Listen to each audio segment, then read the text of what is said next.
hundreds of thousands of people around the world are taking part in protests to demand more action to tackle climate change on the eve of a global summit in Paris.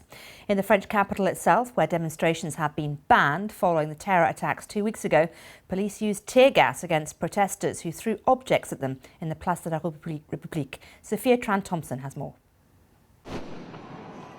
Frustrated activists desperate to get their message across.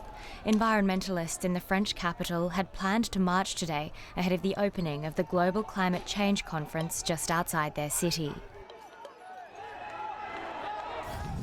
Their demonstration was cancelled following the November 13 attacks that killed 130 people.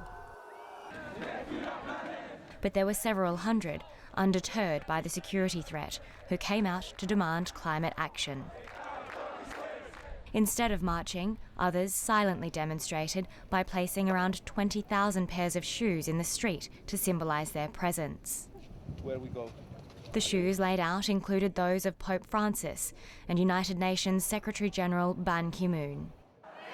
Elsewhere, protesters in 150 countries carried on, pushing for a rigorous agreement that keeps global temperatures to the 2-degree safe limit by curbing fossil fuel emissions.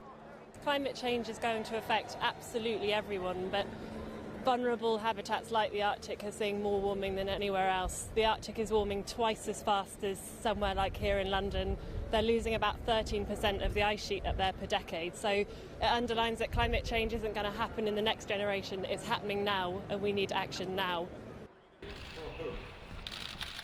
On Monday, heads of government will arrive and make their commitments to tackling global warming.